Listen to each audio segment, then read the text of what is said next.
Welcome back to your weekly market outlook. This is for the 6th to the 10th of November 2023, the first full trading week in the month of November. Let's do a quick recap of last week. I think last week was pretty much a disappointment to us as a forex traders. And now the Bank of Japan did not modify any of the statements that they have. They are pretty much more or less in that dovish stance. They kept the YCC in place. They did change a little bit of the wording though, officially putting up the 1% or the 100 basis points as a reference point. However, the note here is that they're basically not going to be doing any unlimited bond purchases at 1%. So in a way of saying it's a soft delivery of saying, look, we just remove the YCC, but we're not really going to say that in our official statement. It is how it is. The mechanics of things have changed. We're not going to be doing any more unlimited bond purchases, and that kind of works in the market to a certain degree. We have actually seen the 10-year yield for the JGB fallen down about 1 basis point, about 10%, 0.1%. So yeah, about 10-15 basis points. It's been down about 10-15 basis points. So it kind of capped the Japanese yen strength a little bit as well. Didn't see the way the market is supposed to work on this one here, because technically if the YCC is removed, that's the first step for the Bank of Japan to actually move into a stricter monetary policy. I think they're going to be announcing that in the early months in 2024. So I think the market is just waiting for more confirmation from the Bank of Japan instead of just assuming things are going to happen. So that's coming out from the Bank of Japan. We also have the FOMC not hiking by 25 basis points, and for a few good reasons on this one here, and I kind of get what the FOMC is trying to do. So GDP numbers, the quarterly GDP numbers for the third quarter, that was a surprise increase from 2.1% to 4.9%. And the reasoning behind why the FOMC did not actually hike interest rate and use up the last bullet that they have in 2023, it's for that one reason, that they don't actually want to disrupt the economic growth that's been going on in the US. But again, things push comes to shove, they still have that one more bullet to go. For December, and they're using the same data. It's going to be data dependent, and whether or not they're actually going to be hiking December is still out there. But judging from the statements that's come out from the FOMC, what Jay Powell has been saying, it sounds a little bit more dovish compared to the previous meeting. All right, so that's that coming out from the central bank announcements. Bank of England also, that was a little bit of a non-event coming out from the Bank of England. So we got a little bit of a voting here. 3 actually voted to hike and 6 voted not to hike. So interest rate in England also stays the same at 5.25%. That's all from the central bank coming out from last week. And then we didn't see a lot of movement. Market was just in a more or less a sideways market condition. Then we have that surprise NFP numbers. Now the NFP numbers, if we go through the numbers, it was 336,000 the previous month, revised down to 297,000. So we have a downward revision. Market was expecting 178,000 gain in the NFP. We got 150,000. So this is below the consensus, and previous month was revised down. So it wasn't good for the NFP numbers. The employment sectors in the US is not doing that well. The trigger would actually come from the unemployment rate. A lot of traders are anticipating for this one to be stable at 3.8%. We got an increase to 3.9%, and the average hourly earnings also fell down from 0.3% to 0.2% month to month.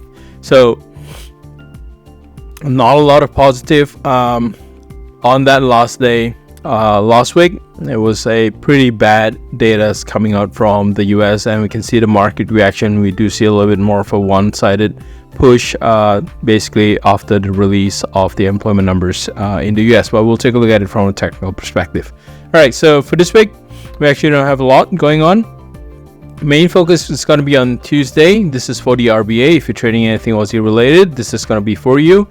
The RBA is expected to hike by 25 basis points, taking it from 4.1% to 4.35%. Now, RBA has been on the pause for the past few months. So I think the potential for a hike here is in response to the increasing inflation numbers in the US. So it's still in Australia, it's not stable yet. So I think there is room for the RBA to actually hike 25 basis points. So this is going to be on tomorrow. Market is currently attempting to price in for that 25 basis points. So if they do release it with an increase of 25 basis points, we might actually get the opposite reaction from the Australian dollar, for example. It actually might weaken the Australian dollar a little bit. So that's going to be the focus. A lot of central bank speeches. Today we already had the Bank of Japan speech from Governor Ueda. We also have on Wednesday Governor Bailey. We've got Chair Powell on Wednesday, and then on Friday we have a flurry from ECB President Lagarde. I think it was in two events. I believe one is in the European Council, the other one is actually in London for a fireside chat. And then we have Chair Powell as well on Friday. So there's going to be a lot of comments, a lot of talks from the central banks, and this is something that's what we would consider a qualitative data. It's not going to be quantitative, so be a little bit more careful with during the releases of these speeches, because it might impact the market, and it's not going to impact the market kind of in a straightforward way like the NFP numbers last week. Okay, so that's pretty much it for this week. I think the main focus would be on the RBA interest rate and all the other central bank speeches for this week. So just keep that in your calendar if you're trading this week. All right, let's take a look at the dollar index here. This is a huge push to the downside. We pushed down below 105.50, but we're technically still above 105 right at this point in time. We need to break below 105 to confirm that the US dollar will continue to weaken in the coming weeks. Now, we might say October, we're looking for that to happen. The war happened, and then it kind of got pushed back a month. We're basically in November right now. Could November be the month where the US dollar kind of retrace a little bit, let the other currencies have a little bit of a breather? That could still be in play for November. So we're just waiting for this one here to break below 105. Once it confirms a close below 105, we anticipate further correction to happen on the US dollar. Right? The 10-year yield has also shifted down, bringing a little bit of a stability into the bond market. So it has dropped down from that 5%, currently just approaching 4.5% at this point in time. So about 50 basis points. This is a huge breather for the bond market as well. And obviously, if we see the yield falling down, we might actually see the US dollar weakening with it as well. Now, let's take a look at the Aussie USD. Aussie USD has broken through the resistance trend line, so no longer in that descending triangle formation that we see here. It's no longer there. We have bounced off the key levels that we talked about last week, which was the 63.75. We closed about 63.75. You can see what happened. The Aussie USD kind of just rallied up to where the 65 cents mark is located. We do have a little bit of resistance at this point in time. That is actually between 65 cents to 65.25. We basically need a daily close about 65.25 for this one to continue to push higher. The only concern that I have here is that the stochastics is already pretty high with just 3 days run in the Aussie USD. Sure, it doesn't mean anything. It doesn't mean that the Aussie USD is overbought at this point in time. But if it continues to fail at 65.25, the market could actually be trapped within a range bound market condition. It's going to be inside the Ichimoku cloud. That's going to be a little bit more painful. That's going to be between 64 cents and 65 cents range. But if it does close above 65.25, we anticipate further gain. Take a look at the weekly resistance one. It's located at 65.80, very close to 66 cents.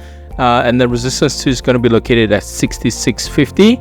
And those are going to be the two numbers that we are eyeing for. We're not really looking at anything higher towards the resistance 3 at this point in time. We are expecting more of a normal market for this week, and we expect the Aussie USD to kind of respect the daily range that's usual with the Aussie USD.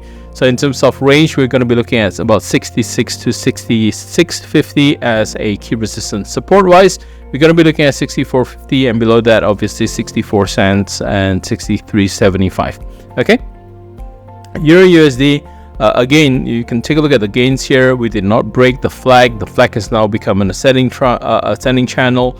And the problem with the EURUSD is that there's a lot of things to say, right?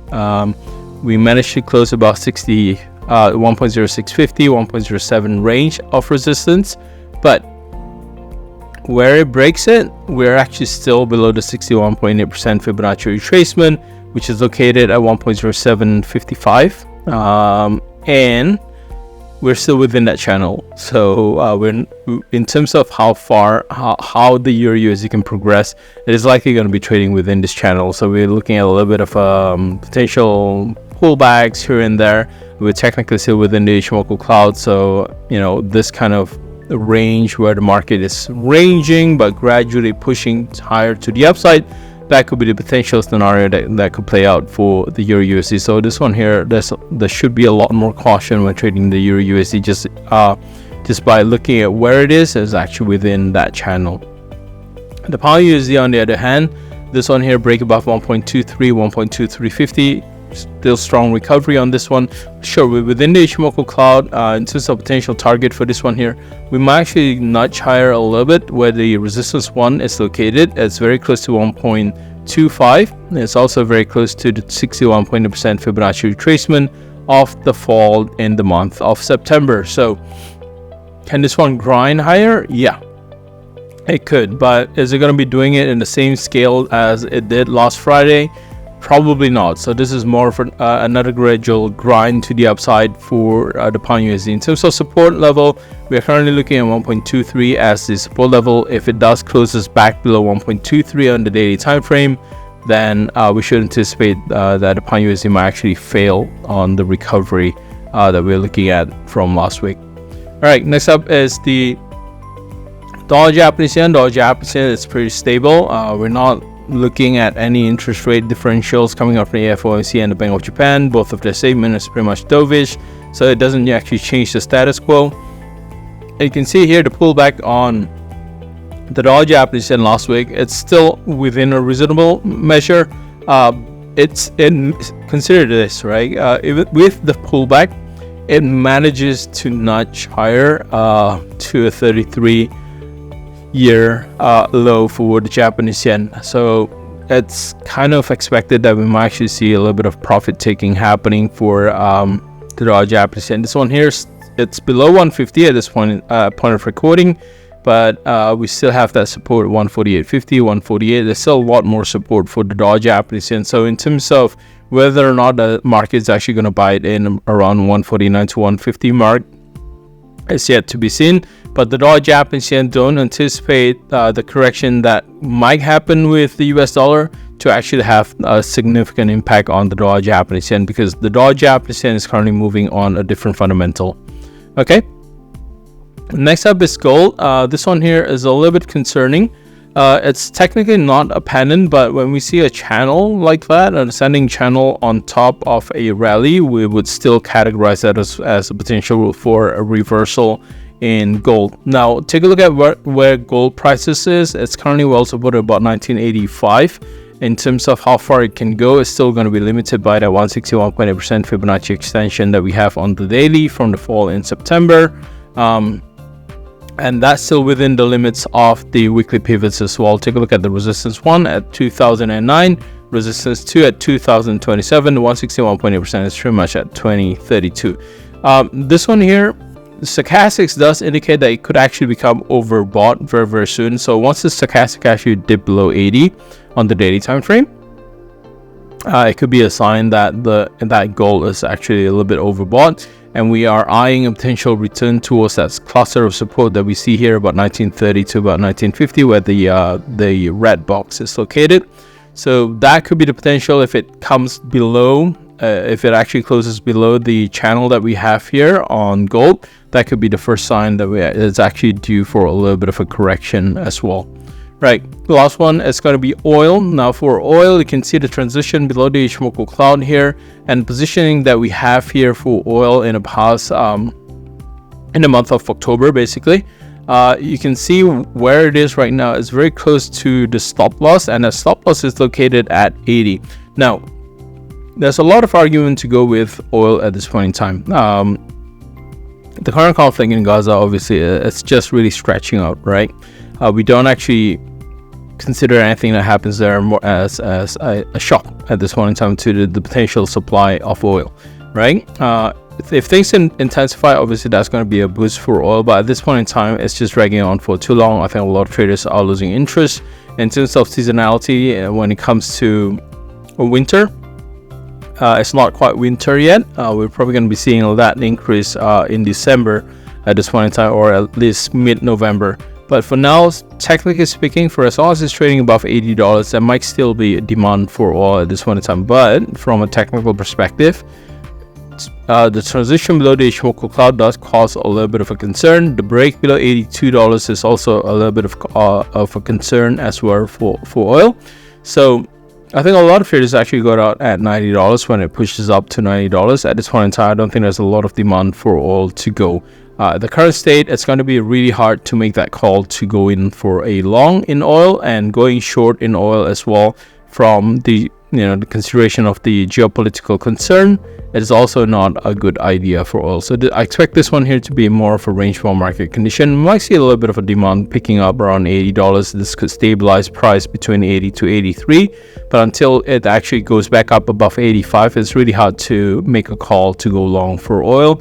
And if it doesn't close below $80, it's still going to be a hard call to make to go short for oil. All right, so that's pretty much it for this week. Good luck with your trades, and I'll see you soon.